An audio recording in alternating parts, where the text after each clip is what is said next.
इस कहानी की शुरुआत होती है साल 1815 में फ्रांस को दिखाते हुए। ये वो वक्त था जब बेचारे कमजोर और गरीब लोगों पर जुल्म किया जाता था। इस टाइम में हम एक जेल को भी देखते हैं जहाँ बहुत सारे कैदी थे। इन्हीं में एक कैदी जीन भी था जिसे 19 साल की सजा सुना दी गई थी। उसका जुर्म सिर्फ इतना सा था कि अपने भूखे नेफ्यू का पेट भरने के लिए उसने ब्रेड चुरा ली। सिर्फ इतनी सी गलती के पीछे उसे इतनी बड़ी सजा सुना दी गई थी। यहाँ का जेलर जीन से बहुत नफरत करता था, इसीलिए वो हमेशा उससे कड़ी मेहनत वाले काम करवाया करता था, जो जाहिर है बहुत मुश्किल हुआ करती। ऐसा वो इसलिए करता था ताकि जीन के लिए उसकी जो नफरत है उसे शांत कर सके। मगर फिर जेलर उसे एक पेपर देता है, यानी जीन को पैरोल पर छोड़ दिया गया था। अब जेलर उसे कहता है कि पैरोल पर छोड़ने का मतलब ये नहीं होता कि हमने तुम्हें पक्का ही रिहा कर दिया है, बल्कि तुम्हें आकर मुझसे मिलते रहना होगा और लोगों के सामने तुम्हें अपना बर्ताव भी बिल्कुल ठीक रखना होगा। अब क्योंकि उसे पैरोल मिल चुका था इसलिए वो काफी खुश होता है और अब वो जगह जगह नौकरी की तलाश में भटकता रहता है। लेकिन जब उसके डॉक्यूमेंट्स देखे जाते हैं जो जाहिर है पैरोल के थे, तो कोई भी उसे काम नहीं देता। हर किसी को लगता है कि वो एक मुजरिम है, इसलिए रात उसे सड़कों पर गुजारनी पड़ती है और दिन नौकरी की तलाश में। अब एक दिन एक प्रीस्ट उसके पास आए। उन्हें जीन की हालत देखकर तरस आ गया। वो उसे अपने घर ले आते हैं और अपने साथ बिठाकर उसे चांदी के बर्तनों में खाना खिलाते हैं। अब चांदी के बर्तन देखकर उसके दिल में लालच आ गया, इसलिए रात को सबके सोने के बाद वो चांदी के बर्तन चुरा कर वहाँ से भाग जाता है। लेकिन जल्द ही प्रीस्ट के लोग उसे पकड़ लेते हैं और फौरन उसे प्रीस्ट के सामने लाया जाता है। वो बहुत डरा हुआ था। प्रीस्ट अपने लोगों से कहते हैं कि ये चांदी के बर्तन मैंने ही इसे दिए थे, इसलिए इसे छोड़ दिया जाए। अब सबके जाने के बाद वो जीन को कहती है कि तुम बुरे नहीं हो, मैंने तुम्हारे अंदर अच्छाई देखी है और अब मैं चाहता हूँ कि तुम इन चांदी के बर्तनों से एक नई जिंदगी की शुरुआत करो, एक अच्छे इंसान बनो और जैसे आज मैंने तुम्हारी मदद की है तुम भी कल को इसी तरह किसी की मदद करना जब भी तुम्हें मौका मिले। अब ये सुनकर जीन हैरान होने के साथ साथ खुश भी हो जाता है। उसने प्रीस्ट का शुक्रिया अदा किया, जिसके बाद वो अपने पैरोल के पेपर को फाड़कर एक नई जिंदगी की शुरुआत करने के लिए शहर ही छोड़ के चला जाता है। इसके बाद कहानी में 8 साल गुजर गए और हमें फिर से जीन दिखाया जाता है। उसकी आज खुद की एक फैक्ट्री है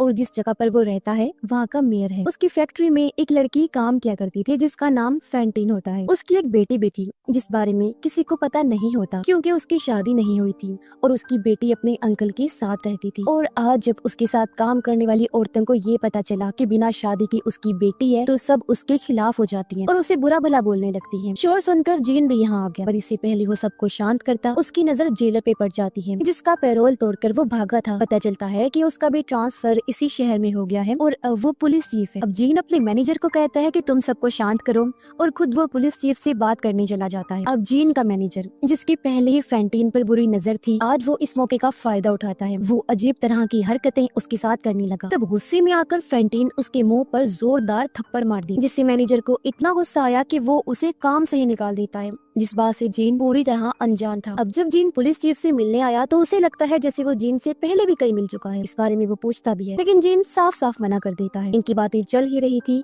कि तभी इन्हें बाहर से शोर की आवाजें सुनाई देती हैं। दोनों भागकर बाहर जाते हैं तो पता चला कि जीन का एक वर्कर गाड़ी के नीचे आ गया था, जिसे देख जीन खुद गाड़ी को उठाने लगता है। अब उसकी गाड़ी उठाने की स्टाइल को देखकर पुलिस चीफ उसे पहचान जाता है कि ये वही आदमी है जो 8 साल पहले पैरोल को तोड़कर भाग गया था जब मैं जेलर था। लेकिन फिलहाल उसके पास जीन के खिलाफ कोई सबूत नहीं होता। अब फैंटीन दिखाई जाती है जिस बेचारी को पैसों के लिए अपने बाल बेचने पड़ते हैं, लेकिन ये पैसे उसके लिए काफी नहीं थे, इसलिए मजबूर होकर उसे वो काम भी करना पड़ता है जो वो कभी करना भी नहीं चाहती थी। असल में उसे अपनी बेटे के लिए अंकल को किसी भी हाल में पैसे भिजवाने थे, जिस वजह से ये तो उसे करना ही था। अब ऐसे ही कई दिन गुजर गए। एक दिन फैंटीन की तबीयत बहुत ज्यादा खराब हो जाती है और उसके साथ एक आदमी जबरदस्ती करने की कोशिश करता है, जिस गुस्से में आकर वो उसके मुंह को नोच के रख देती है, जिस वजह से यहाँ पुलिस चीफ को बुलाया गया। तब वो आदमी झूठ बोल देता है कि मैं तो सिर्फ यहाँ से जा रहा था लेकिन इसने मेरे ऊपर हमला कर दिया। ये सुन फैंटीन रोने लगी। अपनी सफाई में बोलती है कि ये आदमी झूठ बोल रहा है,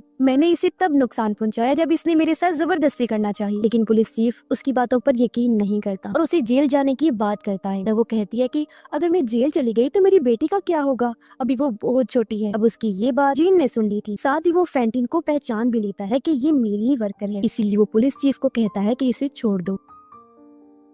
और अब जीन उससे पूछता है कि बताओ तुम्हारी इस हालत का जिम्मेदार कौन है। तो फैंटीन गुस्से में कहती है कि ये सब तुम्हारी वजह से हुआ है। मैं तुम्हारी फैक्ट्री में काम किया करती थी ना, मगर तुम्हारे होते हुए भी तुम्हारे मैनेजर ने मेरे ऊपर झूठा इल्जाम लगाकर मुझे काम से निकाल दिया, जिस वजह से ना चाहते हुए भी मुझे वो सब करना पड़ा जो आज मेरी ये हालत है। ये सुनकर जीन पूरी तरह चौंक जाता है। उसे बुरा भी लग रहा था कि मेरी वजह से आज एक लड़की इस हालत में है। वो बहुत जख्मी होती है, इसलिए जीन खुद उसे उठाकर हॉस्पिटल लेकर जाता है। अब पुलिस चीफ जीन के पास आया। वो कहता है कि मुझे माफ कर देना क्योंकि मैंने आपको पैरोल से भागा हुआ मुजरिम समझा, क्योंकि वो मुजरिम तो पकड़ा गया है। ये सुनकर जीन पूरी तरह हैरान रह गया। वो सोचता है कि मेरी जगह आखिर किस बेगुनाह को पकड़ लिया गया है और किस बेचारे को सजा मिल रही है। ये चीज वो बर्दाश्त नहीं कर सकता था, इसलिए वो खुद कोर्ट जाता है और वहाँ कहता है कि मैं ही वो इंसान हूँ जो 8 साल पहले पैरोल तोड़कर भागा था। मैंने वो पेपर फाड़ दिया था, तो मेरी जगह वो सजा किसी और को मिल रही है जो मैं नहीं चाहता, क्योंकि मुजरिम मैं हूँ ना कि वो। पर कोई भी उसकी बातों का यकीन नहीं करता। सबको लगता है जैसे उसका दिमागी तवाज़ुन खराब हो गया है। जिसके बाद जीन हॉस्पिटल जाता है जहाँ फैंटीन को एडमिट किया गया था, मगर उसकी हालत बहुत खराब थी। वो अपनी आखिरी सांसें गिन रही होती है, लेकिन इस टाइम भी उसे अपनी बेटी की ही फिक्र। जीन उसे कहता है कि तुम अपनी बेटी के लिए परेशान मत होना, मैं हमेशा उसका ख्याल रखूंगा। जिसके साथ ही फैंटीन की मौत हो गई, जिससे जीन को बहुत दुख होता है। तभी यहाँ पुलिस चीफ भी आ गया, जो उसे कहता है कि हाँ, तुम सही कह रहे थे कि तुम ही वो कैदी हो। मैं तुम्हें पहचान चुका हूँ, इसीलिए तुम्हें गिरफ्तार करना चाहता हूँ। जीन ने कहा कि अभी ऐसा मत करो प्लीज, मुझे फैंटीन की बेटी का ख्याल रखना है। एक बार मैं अपना काम कर लूँ, फिर खुद मैं आकर अपने आप को तुम्हारे हवाले कर दूंगा। लेकिन वो जीन की बात सुनने को तैयार नहीं था, इसलिए दोनों के बीच लड़ाई हो जाती। पर मौका पाकर जीन वहाँ से भाग निकलता है। अब हमें फैंटीन की बेटी दिखाई गई, जिसका नाम कॉजिट होता है। पता चला कि उसका अंकल अच्छा इंसान नहीं है, वो सारे काम कॉजिट से करवाता और हमेशा फैंटीन के पैसों का इंतजार किया करता है। तभी यहाँ जीन आ गया, जो भारी रकम देकर कॉजिट को अपने साथ ले जाता है। अब कहानी में 9 साल गुजर गए, जिसके बाद हमें पेरिस का सीन दिखाया जाता है। यहाँ एक ग्रुप था जो सभी लोग बागी थे और गवर्नमेंट के खिलाफ बगावत पर उतर आए थे, क्योंकि उन्हें गवर्नमेंट के असूल पसंद नहीं थे और इन बेचारे गरीब लोगों का ख्याल नहीं किया जाता था। इन्हीं में एक लड़का भी शामिल था जो स्टूडेंट होता है, और अब जब वो कॉजिट को देखता है तो पहले ही नजर में उसे प्यार हो जाता है। वो पिछले 9 सालों से जीन के साथ रह रही थी और उसने ही कॉजिट को पालकर बड़ा किया था। अब इस भीड़ में वो स्टूडेंट लड़का उसे हर जगह ढूंढने की कोशिश करता है, लेकिन कॉजिट उसे कहीं भी नहीं मिलती। फिर कॉजिट की अंकल और उसकी पूरी फैमिली भी पेरिस आ जाते हैं। वो जीन को देखते ही उसे पकड़ लेते हैं और कॉजिट के बदले में उसे और पैसों की मांग करते हैं। इतनी ही देर में यहाँ पुलिस चीफ भी आ गया, जिसे देखते ही जीन और कॉजिट भाग जाते हैं। तब पुलिस चीफ कॉजिट के अंकल के पास आया, लेकिन उसने झूठ बोल दिया कि एक आदमी मेरी बेटी को मुझसे चुरा कर भाग गया है। ये सुन पुलिस चीफ ने कहा कि तुम फिक्र मत करो, हम जल्द ही उस आदमी को ढूंढ कर तुम्हारी बेटी को तुम्हारे पास ले आएंगे। उधर वो स्टूडेंट अपने बागी साथियों के साथ था, जहाँ एक बच्चा आकर उन्हें खबर देता है कि जनरल की मौत हो गई है। ये सुनकर स्टूडेंट और सभी काफी दुखी हो जाते हैं, क्योंकि जनरल ही वो इंसान थे जो हमेशा गरीबों का साथ दिया करते थे। तभी स्टूडेंट के पास उसकी दोस्त आई, जिसे उसने कॉजिट को ढूंढने का काम दिया था। वो बताती है कि मैंने उसे ढूंढ लिया है। दरअसल स्टूडेंट की इस दोस्त को पता नहीं होता कि कॉजिट उसकी कजन है, क्योंकि ये लड़की कॉजिट के अंकल की बेटी होती है। अब कॉजिट का सुनकर वो काफी खुश हो जाता है। उधर कॉजिट अपने दिल की बात जीन को बता देती है। उसने कहा कि मैं भी उस लड़के से प्यार करती हूँ, लेकिन जीन ने उसे समझाया कि इस बारे में इतना मत सोचो बेटा, क्योंकि ये सब करने का हमारे पास टाइम नहीं है। मगर कॉजिट उसे भूल नहीं सकती थी। अब स्टूडेंट कॉजिट से मिलने आया और यहाँ वो अपने प्यार का इजहार कर देता है, जो सुनकर कॉजिट की कजन को बहुत बुरा लगा। वो ये सारी बातें सुन लेती है। दुख में वो रोने लगी, क्योंकि हमेशा से वो इस लड़के को पसंद करती थी, लेकिन आज तक उसने इस पर ध्यान नहीं दिया। कॉजिट भी उसे अपने दिल की बात बता देती है और यहाँ दोनों की दोस्ती हो गई। लेकिन तभी उसे जीन की आवाज सुनाई दी, इसलिए वो अपने घर चली जाती है। कॉजिट की अंकल की बेटी भी उदास होकर अपने घर की तरफ जाने लगी, पर तभी उसने देखा कि उसके डैड कुछ पुलिस ऑफिसर्स को लेकर कॉजिट के घर की तरफ जा रहे हैं, क्योंकि वो दोनों को पकड़वाना चाहते हैं। लेकिन कॉजिट की कजन ने अपने डैड को रोका, जिसके बाद वो शोर मचा देती है। आवाज सुनकर जीन को भनक लग जाती है कि कोई खतरा है, इसलिए वो फैसला करता है कि मैं अपनी बेटी कॉजिट को लेकर हमेशा के लिए इंग्लैंड चला जाऊंगा। जाने से पहले कॉजिट अपने उसी दोस्त के लिए खत लिखती है, जिससे वो अपने अंकल की बेटी को दे देती है, ताकि वो उसे लड़के तक पहुंचा सके और उसे भी पता चल जाए कि वो इंग्लैंड जा रही है। अब जब जनरल का फ्यूनरल होता है, जब उन्हें दफन करने के लिए ले जाया जा रहा था, तो यहाँ बहुत सारे बागी लोग भी खड़े होते हैं, जिन्होंने जनरल के गुजर जाने के बाद एक प्रोटेस्ट छेड़ दिया, यानी कि गवर्नमेंट के खिलाफ उन्होंने एहतजाज करना शुरू कर दिया, क्योंकि वो यहाँ की हुकूमत को गिराना चाहती थी। अब गवर्नमेंट इस प्रोटेस्ट को रोकने का काम उसे पुलिस चीफ को देती है, जो प्रोटेस्ट का पता लगाने और इनके बड़े बागी लीडर्स को पकड़ने का इरादा करता है, जिसके लिए वो बागियों का रूप धार कर इन्हीं लोगों में शामिल हो जाता है। लेकिन एक बच्चे ने उसे पहचान लिया, इसलिए सब बागी उसे पकड़ लेते हैं। लेकिन रात के टाइम पुलिस इन बागियों पर हमला कर देती है और बदकिस्मती से एक गोली कॉजिट के कजन को भी लग जाती है। लेकिन मरने से पहले वो लेटर को कॉजिट के दोस्त को दे देती है, क्योंकि वो एक अच्छी इंसान थी, अपने माँ बाप जैसे बिल्कुल भी नहीं थी। जिसके बाद उसकी मौत हो जाती। और अब कॉजिट का दोस्त वो लेटर पढ़ के उसके लिए भी एक लेटर लिखता है, जिसे उसने एक बच्चे को दे दिया और कहा कि इसे तुम कॉजिट को दे देना। लेकिन लेटर जीन को मिल जाता है, और जब उसने वो पढ़ा तो उसे भी एहसास हो गया कि कॉजिट और वो लड़का एक दूसरे से बहुत प्यार करते हैं। साथ ही वो उस लड़के को बचाना चाहता है, क्योंकि उसे एहसास है कि शहर के जो हालात चल रहे हैं उसमें उसकी जिंदगी कभी भी जा सकती है। इसलिए अगले ही दिन वो पुलिस के रूप में उस जगह पर जाता है जहाँ पुलिस ने बैरिकेड्स लगाए थे। तभी बागी लोग वहाँ पहुँच गए और जीन को पकड़ लेते हैं, लेकिन इससे पहले वो उसे कोई नुकसान पहुँचाती। वही बच्चा उसे पहचान लेता है और कहता है कि ये तो हमारा साथी है, इसलिए उसे छोड़ दिया गया। तभी जीन ने देखा कि इन लोगों ने पुलिस चीफ को बंदी बनाया हुआ है। उसके गले में फांसी का फंदा लगाकर उसे बांधा गया है, क्योंकि ये बागी लोग उसे मारना चाहते थे। अब जीन उनसे कहता है कि इसे मेरे हवाले कर दो, मैं खुद इसे मारूंगा। जिसके बाद वो पुलिस ऑफिसर को नीचे लेकर गया और उसे कहता है कि तुम यहाँ से भाग जाओ। वो जानबूझकर दीवार पे गोली चलाता है, जिसकी आवाज सुनकर सब बागियों को लगता है कि उसने पुलिस चीफ को मार दिया है। अगले दिन पुलिस इन लोगों पर हमला कर देती है, जिसमें सभी बागी मारे जाते हैं। एक गोली कॉजिट की दोस्त को भी लग गई, जिससे वो जख्मी हो जाता है। अब जीन किसी तरह बच गया था, जो उसकी जान बचाने के लिए एक पाइप के जरिए सीवरेज में चला जाता है और दोनों की हालत ही खराब होती है। अगले दिन यहाँ पुलिस चीफ आई, जो सभी बागियों की लाशों को देखते हैं। उन्हें उस छोटे बच्चे की लाश भी मिल जाती है, जिसे कल ही उन्होंने जिंदा देखा था, जिस वजह से पुलिस चीफ का दिल पूरी तरह टूट जाता है। बच्चे ने हमेशा अच्छे काम किए थे और अब पुलिस चीफ अपना बैज उतारकर इज्जत के तौर पर बच्चे की लाश पे रख देते हैं। उन्होंने नोटिस किया कि इनमें कॉजिट के दोस्त की लाश नहीं है, और तभी उसकी नजर सामने सेवेज के पाइप पर गई, जहाँ से जीन कॉजिट के दोस्त को ले गया था। पुलिस चीफ को शक होने लगा कि जरूर वो इसी पाइप के जरिए भाग गया होगा।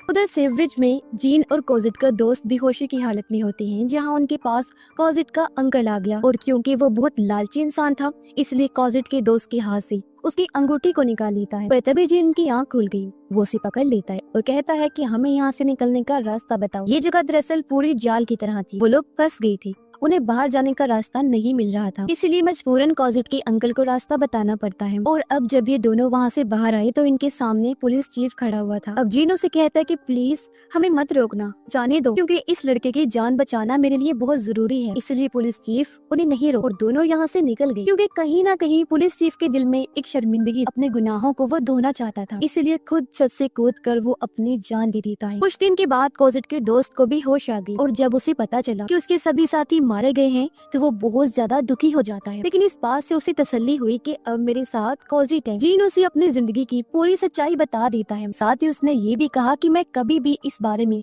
कॉजिट को नहीं बताऊंगा, वरना वो टूट जाएगी। जिसके बाद जीन उन दोनों से हमेशा के लिए दूर चला जाता है, क्योंकि वो नहीं चाहता था कि उसकी माजी की वजह से कॉजिट और उसके दोस्त की जिंदगी पर कोई असर पड़े, उन्हें किसी मुसीबत का सामना करना पड़े। इसके बाद कॉजिट और उसका दोस्त शादी करने का फैसला करते हैं, मगर उससे पहले एक बार फिर कॉजिट का अंकल और उसकी वाइफ यहाँ आ जाते हैं। उसका अंकल कॉजिट के दोस्त को ब्लैकमेल करने लगा कि अगर तुमने मुझे पैसे ना दिए तो मैं सबको बता दूंगा कि तुम एक बागी थी और तुमने भी गवर्नमेंट के खिलाफ प्रोटेस्ट किया था। वो ये भी बता देता है कि जिस दिन तुम्हारे सभी बागी साथी मारे गए थे उस दिन जीन ने ही तुम्हारी जान बचाई थी। दरअसल अब से पहले इसे नहीं पता था कि जीन ने ही उसकी जान बचाई है, ये उस टाइम बेहोश जो था। और अब ये सुनने के बाद उसे एहसास हो जाता है कि मेरे ऊपर जीन का कितना बड़ा एहसान है और मैंने उसे ऐसे ही जाने दिया। इसीलिए वो कॉजिट के अंकल से जीन का पता पूछता है। अब हालांकि वो बताना नहीं चाहता था, लेकिन जब कॉजिट की दोस्त ने उस पर हमला किया तो मजबूरन वो जीन को बता देता है। और अब वो कॉजिट को लेकर उस जगह पहुंच जाता है जहाँ पर जीन था। जीन की तबीयत बहुत ज्यादा खराब होती है,